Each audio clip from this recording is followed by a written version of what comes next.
Greetings and welcome to the DMC's Global's third quarter earnings call. At this time, all participants are in a listen-only mode.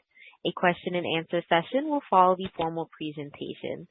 If anyone should require operator assistance during the conference, please press *0 on your telephone keypad. As a reminder, this conference is being recorded. It is now my pleasure to introduce your host, Jeff High, VP of Investor Relations. Thank you, Jeff. You may begin. Hello and welcome to DMC's third quarter conference call. Presenting today are President and CEO Jim O'Leary and Chief Financial Officer Eric Walter. I'd like to remind everyone that matters discussed during this call may include forward-looking statements that are based on our estimates, projections, and assumptions as of today's date and are subject to risks and uncertainties that are disclosed in our filings with the SEC. Our business is subject to certain risks that could cause actual results to differ materially from those anticipated in our forward-looking statements. DMC assumes no obligation to update forward-looking statements that become untrue because of subsequent events. Today's earnings release and a related presentation on our third quarter performance are available on the investors page of our website located at dmcglobal.com. A webcast replay of today's presentation will be available at our website shortly after the conclusion of this call. And with that, I'll now turn the call over to Jim O'Leary. Jim? Thank you, Jeff, and thank you to everyone joining us for today's call. While challenging market conditions continued to impact each of DMC's businesses during the third quarter, we made significant progress on the most important strategic objective within our control, the continued deleveraging of our balance sheet. By the end of the third quarter, our net debt had been reduced to $30.1 million, down 47% since the start of the year, and the lowest level since we purchased the controlling interest in Arcadia at the end of 2021. DMC's consolidated third quarter sales were $151.5 million, down 1% versus the third quarter a year ago, while adjusted EBITDA attributable to DMC was $8.6 million, up 51% year over year. At Arcadia, our building products business, third quarter sales totaled $61.7 million, a 7% year-over-year increase, but down 1% from the second quarter. Adjusted EBITDA attributable to DMC more than doubled to $5.1 million from the year-ago quarter, reflecting improved operating performance and better absorption of fixed manufacturing overhead due to the sales increase. Adjusted EBITDA was up 27% sequentially. The efforts to stabilize Arcadia's business during the past year have helped mitigate the impact of stubbornly high interest rates and generally soft commercial construction activity in Arcadia's core western region, where architectural billings have declined every month since May, according to the Architectural Billing Index. At DynaEnergetics, our energy products business, third quarter sales were $68.9 million, down 1% year over year and up 3% sequentially. The third quarter was marked by declining activity in DynaEnergetics' core U.S. onshore market, where well completions were down 8% year over year and 6% sequentially. At the end of the quarter, active frac crews, a key indicator of demand, were down nearly 20% from the 2025 peak in March. DynaEnergetics reported third quarter adjusted EBITDA of $4.9 million, up from break even in the year-ago quarter, but down 46% sequentially. The sequential decline reflects lower product pricing and higher costs due to tariffs, as well as certain receivable and inventory charges. At NobelClad, our composite metal business, third quarter sales were $20.9 million, down 16% year over year and down 21% sequentially. The declines reflect the delayed impact of lower U.S. bookings during the first and second quarters when customers moved to the sidelines as they monitored fluctuating U.S. and reciprocal tariff policies. Adjusted EBITDA was $2.1 million, down 64% from the prior year and 53% sequentially, reflecting lower absorption of fixed manufacturing overhead on reduced sales and a less favorable product mix. During the third quarter, NobelClad booked a $20 million order associated with a large international petrochemical project. After quarter end, we received an additional $5 million order related to that same project. Together, these bookings, which ship at the beginning of next year, reflect the largest order in the 60-year history of NobelClad. NobelClad's backlog at the end of the third quarter was $57 million, up 53% from the second quarter, not including the $5 million follow-on. I'll now turn the call over to Eric for a closer look at our third quarter results and our outlook for the fourth quarter. Thank you, Jim. I'll start off with a closer look at third quarter profitability. As Jim mentioned, consolidated adjusted EBITDA attributable to DMC was $8.6 million. Inclusive of the Arcadia non-controlling interest, adjusted EBITDA was $12 million, or 7.9% of sales, up from 4.6% in the third quarter last year and down from 10.4% in the second quarter. The year-over-year increase in EBITDA margin principally reflects improved results at DynaEnergetics, which was impacted by $5 million in inventory and bad debt charges in last year's third quarter, as well as price-driven top-line growth at Arcadia, leading to improved absorption of fixed manufacturing overhead. The sequential decline in adjusted EBITDA margin was primarily due to lower pricing and higher costs at DynaEnergetics, as well as reduced activity levels at NobelClad. Arcadia's third quarter adjusted EBITDA margin before non-controlling interest allocation improved to 13.8% from 5.8% in the year-ago quarter and 10.9% in the second quarter. Dyna's adjusted EBITDA margin improved to 7.1% in the third quarter compared to less than 1% in last year's third quarter. EBITDA margin was down from 13.4% in the second quarter for the reasons previously mentioned.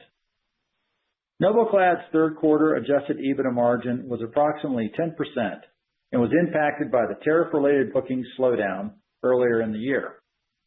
Adjusted EBITDA margin was down from 23.2% in the third quarter last year and 16.5% in the second quarter. Third quarter SG&A expense was $26 million, or 17.1% of sales, versus $28.2 million, or 18.5% of sales in the third quarter last year. Third quarter adjusted net loss attributable to DMC was $1.6 million, while adjusted loss per share attributable to DMC was 8 cents. With respect to liquidity, we ended the third quarter with cash and cash equivalents of approximately $26.4 million. Total debt was $56.5 million, down 20% from the end of 2024. And as Jim mentioned, net debt was $30.1 million, down 47% from the end of last year. And now on to guidance. We expect fourth quarter sales to be in a range of $140 million to $150 million, while adjusted EBITDA attributable to DMC is expected in a range of $5 to $8 million. Our guidance reflects the lag of converting recent record bookings at NobelClad into sales, which are expected in 2026.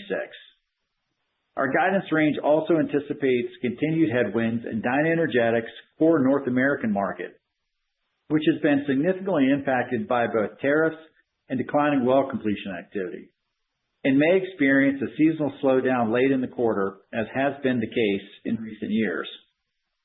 Although Arcadia is expected to experience a normal seasonal fourth quarter slowdown, it expects continued year-over-year improvement in profitability due to better operational execution. Our guidance is heavily influenced by macroeconomic concerns, volatility, and visibility issues created by the current state of energy markets and tariff policies, and is subject to change either upward or downward as market conditions evolve. With that, I'll turn it back to Jim for some additional comments. Thanks, Eric. In an environment marked by volatile and declining energy prices, elevated interest rates, and shifting tariff policies, we continue to focus on what's in our control. DynaEnergetics is containing its costs while pursuing international opportunities and navigating an extremely challenging North American oil and gas market. As discussed and based on direct customer feedback, we expect the oilfield services market to face continued headwinds during the fourth quarter. Accordingly, we remain focused on the self-help measures within our control. As mentioned earlier, NobelClad secured a record order that its commercial team worked nearly 5 years to win, while it rebuilds its order book and looks globally for new business opportunities. And finally, at Arcadia, we've stabilized operations after a challenging 2024 and are positioning the business for an eventual recovery in its commercial and residential markets. Arcadia has now had several quarters of stability since we brought Jim Schladen back, and we believe we've successfully reset the business while we wait for market conditions to improve. Collectively, we've made substantial progress on our most important initiative, the leveraging our business. This remains our principal corporate objective as we work through generally challenging markets for each one of our operating companies. Our progress would not be possible without the hard work of our DMC associates, and I want to thank them for their continued contributions. And with that, we're ready to take any questions. Operator? Thank you. We will now be conducting a question and answer session. If you would like to ask a question, please press star 1 on your telephone keypad. A confirmation tone will indicate your line is in the question queue. You may press star 2 if you would like to remove your question from the queue. For participants using speaker equipment, it may be necessary to pick up your handset before pressing the star keys. One moment, please, while we poll for questions.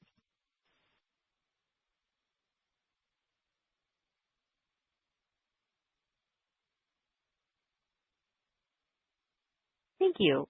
Our first question comes from the line of Jerry Sweeney with Roth Capital Partners. Please proceed. Good afternoon, Jim, Eric, Jeff. Thanks for taking my call. Hey, Jerry. Hey, Jerry. You're welcome. Start off with Arcadia.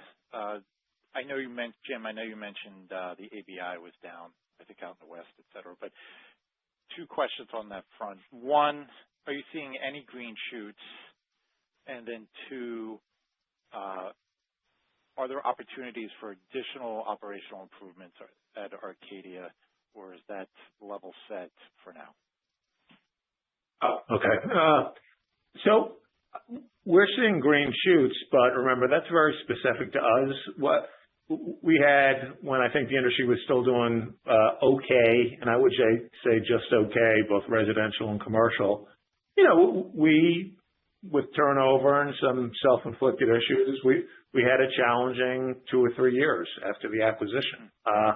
So a lot of our year-over-year improvement, or month-over-month improvement, a lot of the things we're seeing are just introducing stability with Jim back, bringing back some employees who might have, looked for greener pastures, repairing some of the relationships that might have gotten a bit frayed, both on the supplier side and the customer side. So we're seeing some Arcadia-specific green shoots, but I wouldn't read too much into that. And from everything you can see, it's observable and anecdotal, whether it's our public peers, even one like Geldwin today, which is, far more residential than us. But, it's a data point. If you subscribe to any of the credit agencies, you can see companies like Oldcastle and Conair. We're all struggling with exactly the same issues. Persistently high interest rates, overall cost and affordability, and that applies to commercial as well. And, I think that should start getting better, but I wouldn't say you see the green shoots industry-wide. A board of a company I'm on, we're in every MSA in the country.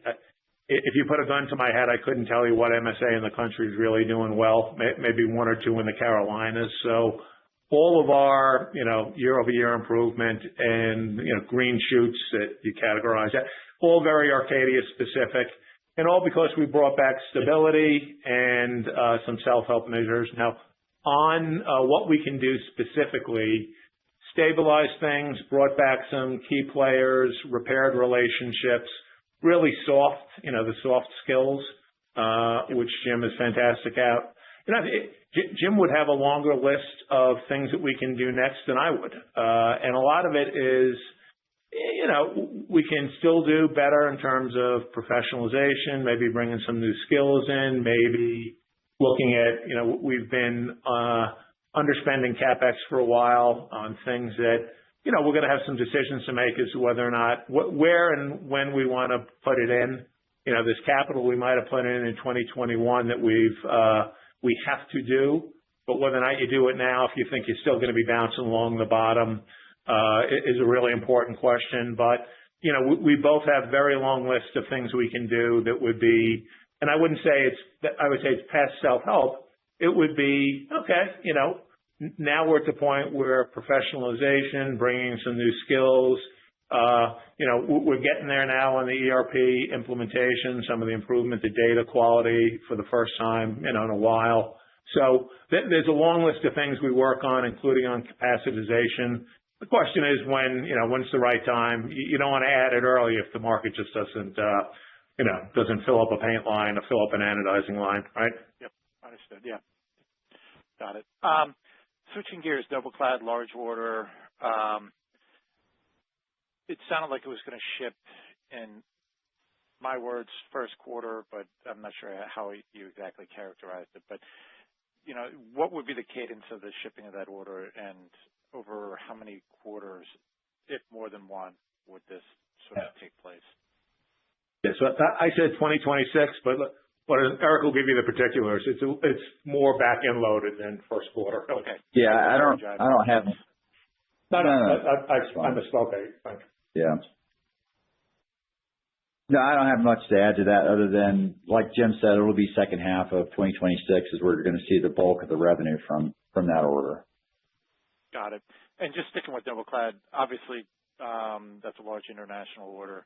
U.S. is facing some headwinds, but I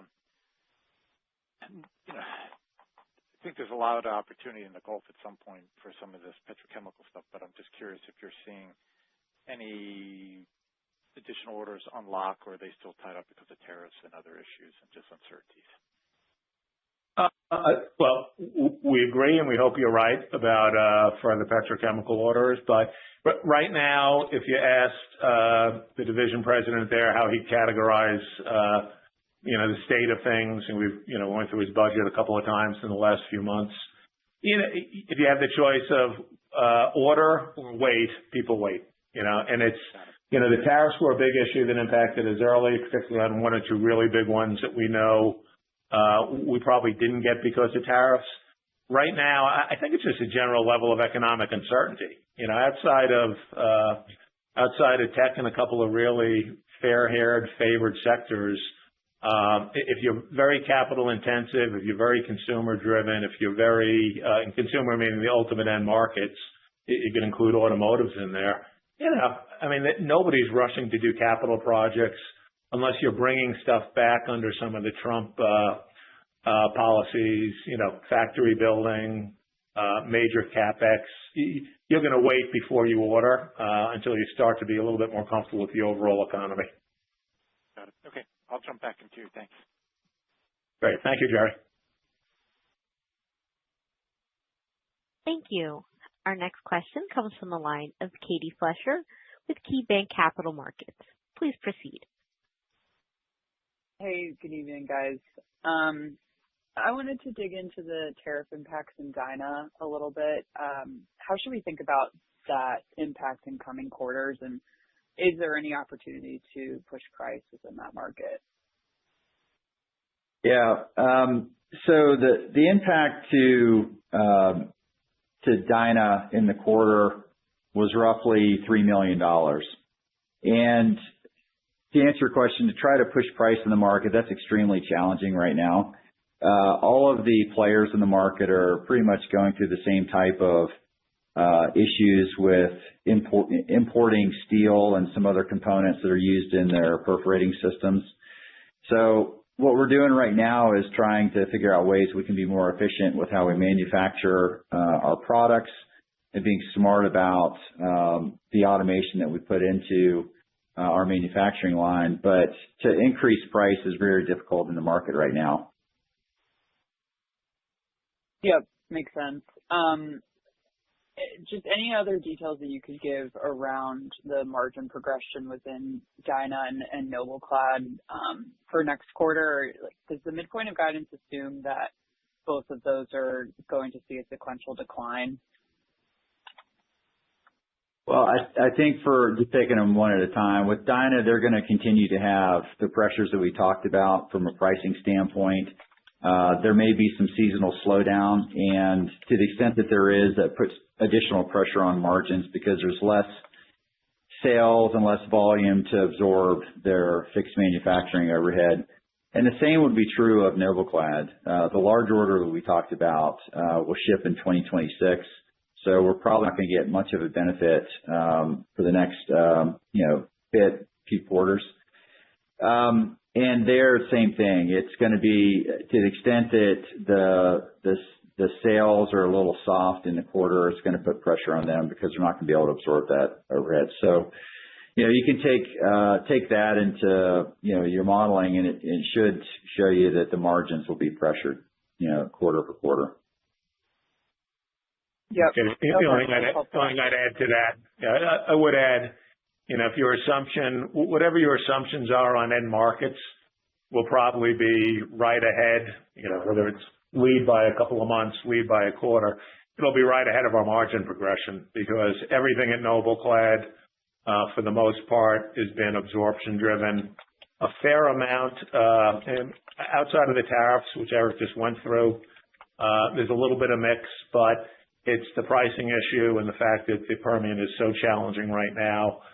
When you think both of those end markets get better, you'll see our margins pick up, maybe disproportionately. I'd like to think we have some operating leverage, but it'll be very end market dependent because I think we, did the self-help things early, but you still, in NobleClad's the best example. You're down $5 million of sales. That's all throughput, and that all comes through as overhead absorption. Got it. And then just one last question here. I know visibility is very limited, but just looking ahead, when you think about the recovery of these end markets, how much more downside is there from here? And what would you really need to see to give you some confidence that some of these demand trends are starting to pick up? Well, look, the first thing you need is stability. I am encouraged, and I would think the stability in the order book at NobleClad is a precursor. We won't see that for a quarter or two, or two or more, as it's mostly back end weighted. But the fact that the order book picked up, we got a major, biggest in our history order, is a real positive. In the building industry, I think we have more self-help and more benefits just from being stable, but it's still a really, really tough market. And the fact that the Fed has started cutting interest rates, some appropriate consternation as to whether or not the next move will be up or flat, after Powell's last couple of comments. You got a Fed that seems more favorably disposed, particularly with the recent appointees, but it's not clear that you're going to see 3 or 4 cuts the way people might have been thinking a month or two ago, or that'll be dragged out over a longer period. And, that is absolutely critical to get things going. I'd like to think we could see some green shoots sooner, but I still think you got a grand total of 20 permits issued in some of the parts of Southern California that we're most long-term excited for, but there's just not a lot of activity. They're continuing to keep a lid on permits. The activity's not there the way, honestly, the way some of these poor homeowners would like to see. But, when that starts to loosen up, that'll be a little bit divorced from interest rates. But building, if we get 2 or 3 cuts, building could start picking up in the back half of next year. But I would say if you listen to home builder calls, some of the larger distributors like Builders FirstSource, Beacon, anybody that's out there, I wouldn't say they've written off next year, but they're very, very conservative about it because we've been burned a few too many times. So that's, I think middle end of next year would be optimistic on housing, but I think we have, we have some specific things that are Arcadia and Arcadia dependent. And, honestly, the market I'm least knowledgeable about is obviously Dyna, just from past history. But, that's the one where the volumes have held up, but a couple of industry prognosticators out there, they do comment on how consolidated our customers and our customers' customers have gotten. We're still at the point where, we probably had the brunt of the tariffs that we've had to eat. Once the markets take off and we get the opportunity to, be selling the value that we bring, I think we'll get some of the margin and price back, but that's probably quarters away. But, if you wake up and the Saudis decide they're not going to keep the spigots open, that could change tomorrow. All right, fair enough. Thanks for all the color. You're welcome. Thank you. Thank you. Our next question comes from the line of Jawad Bhuiyan with Stifel. Please proceed. Hi, thanks for the question. I guess just based on what we've been hearing around a lot of these U.S. pressure pumping companies, it seems like activity levels are kind of bottoming, and that's kind of where the direction that we're heading. And I guess more specifically, can you talk about or elaborate expectations for 2026, specifically within the perforating gun business, and maybe also what current pricing looks like in that business? And then I just have a quick follow-up. Thanks. Too early to talk about 2026. We're one quarter at a time for good reason. The visibility is terrible, and we don't comment on pricing other than if the market picks up and it's a little less competitive, we should see some relief, but we're nowhere near there right now. Got it. And I guess just more specifically for oriented perforating guns, we've kind of heard that it's been having a positive impact on production levels. I guess, could you maybe talk about what you're seeing in the field? That's true. We have a product. Yeah, we have a product out there, it's a self-orientating gun as well. Technology is what's driven a lot of the incredible production increases in the Permian in the last 10 years. We've been a leader there and continue to be. Got it. Thank you. You're welcome. Thank you. There are no further questions at this time. I'd like to pass the call back over to James O'Leary for any closing remarks. Look, we appreciate your patience. We are doing everything we can under the category of self-help and positioning ourselves for the eventual recovery. We didn't get a chance to talk about except in the prepared remarks, but getting the balance sheet in shape, having your cost structure in shape, being ready for whether it's opportunities or just the things we got to deal with next year, and having a clean balance sheet, plenty of cash flow, and a cost structure that'll accommodate us are the things we're working on. So we appreciate your patience, and for any employees listening, we appreciate your hard work and dedication. So thank you. This concludes today's teleconference. You may disconnect your lines at this time. Thank you for your participation.